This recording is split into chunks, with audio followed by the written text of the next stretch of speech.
പറിക്ക് വരെ സാനിറ്റൈസർ അടിച്ച് നടക്കണം എന്ന് പറയുന്നവനല്ലേ നീ? മറ്റുള്ളവന്റെ ഇതിന്റെ വൃത്തിയുടെ കാര്യമോ അല്ലെ അതിന്റെ ഡയമെൻഷന്റെ കാര്യമോ ഒക്കെ ആലോചിച്ച് നടക്കുന്നതും മോഹിച്ച് നടക്കുന്നതും ഒക്കെ എന്തൊക്കെയോ കുഴപ്പങ്ങളായിട്ടാണ് എനിക്ക് മനസ്സിലാവുന്നത്. എടാ, ഒരു സ്റ്റാൻഡിൽ നിൽക്കടാ. എത്ര എണ്ണം ഉണ്ട് നിങ്ങൾക്കൊക്കെ?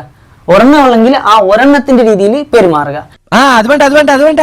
വ്യത്യസ്ത ഭാഷയിൽ തുടങ്ങുന്ന വ്യത്യസ്ത ഇനം യൂട്യൂബ് ചാനലുകൾ കൈകാര്യം ചെയ്യുന്ന ഒരു വ്യക്തി കൂടിയാണ് പച്ചമേത്തിൽ.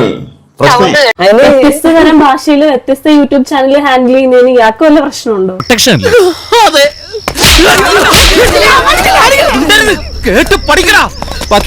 ഇവളാള് കൊള്ളാമല്ലോ.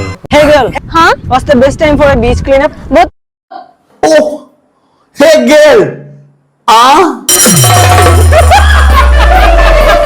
സ്വന്തം അമ്മയുടെ അടുത്ത് നല്ലൊരു ദാമ്പത്യ ജീവിതം കിട്ടാത്തതിന്റെ അതുകൊണ്ടാണല്ലോടാ മൈര നീ ഇങ്ങനെ വന്ന് മൊബൈലും തൊളിച്ചു വെച്ചിരുന്ന് പറയുന്നേ. എടാ മൈരെ, ദാമ്പത്യം എന്ന് വെച്ച് കഴിഞ്ഞാൽ ലൈംഗികത മാത്രമല്ലടാ, കള്ള മൈരെ, കാട്ട് മൈരെ. കേട്ടിട്ട് ഇവളുടെ വീട് കൊടുങ്ങല്ലൂർ ഭാഗത്ത് എവിടെയാണെന്ന് തോന്നുന്നു. ഇപ്പൊ എന്തൊക്കെയാണ് റിയൽ ലൈഫിൽ വന്നിട്ട് ഒരുത്തൻ തെറി പറഞ്ഞു കഴിഞ്ഞാൽ ഞാൻ തിരിച്ച് തെറി പറയുമ്പോ അതാണ് പ്രശ്നം, അതാണ് മോശം.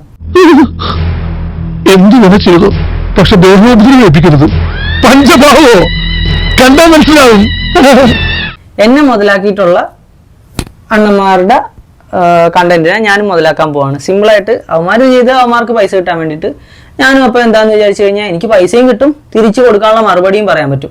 അങ്ങനെ അവന്മാർ മാത്രം ആരെങ്കിലുമൊക്കെ ലൈഫിൽ കയറിയിട്ട് ഇങ്ങനെ കൊണയടിച്ച് പൈസ ഉണ്ടാക്കിയാൽ മാത്രം പോരല്ലോ. എന്നെ ഇത്രയും നല്ല രീതിയിൽ ഇൻട്രൊഡ്യൂസ് ചെയ്തല്ലോ. അപ്പോൾ അണ്ണനെ കുറിച്ച് ഞാൻ ചോദിച്ചോട്ടെ. MDMAയും ഏതാണ്ട് ആയുധമൊക്കെ കയ്യിൽ വെച്ചതിന് പോലീസ് അറസ്റ്റിലാക്കി കുറച്ചാൾ ഉണ്ട് വന്നിട്ട് ഇങ്ങനെ മറ്റവനെ കൊണ്ടടിക്കുമ്പോൾ അവനവന് എന്ത് അർഹതയുണ്ട്, അവനവൻ എന്താണ് ക്വാളിഫിക്കേഷൻ കൂടെ ഒന്ന് ആലോചിക്കണം. എന്റെ സ്വന്തം അമ്മയെ പറ്റിയും പെങ്ങളെ പറ്റിയും ഊമ്പിത്തരം പറയുന്ന ഊമ്പിയവനല്ല ഞാൻ എന്റെ അനുഭവങ്ങളാണ് പറഞ്ഞത്. എനിക്ക് ഉണ്ടായ ഉപദ്രവങ്ങളാണ് ഞാൻ പറഞ്ഞത്. അതായത് ഞാൻ ആരെക്കുറിച്ചും ഇല്ലാത്ത കാര്യങ്ങളോ അല്ലെ ആരെയും ഡിഫെയിം ചെയ്യുന്ന രീതിയിലോ ഒന്നും പറഞ്ഞിട്ടില്ല.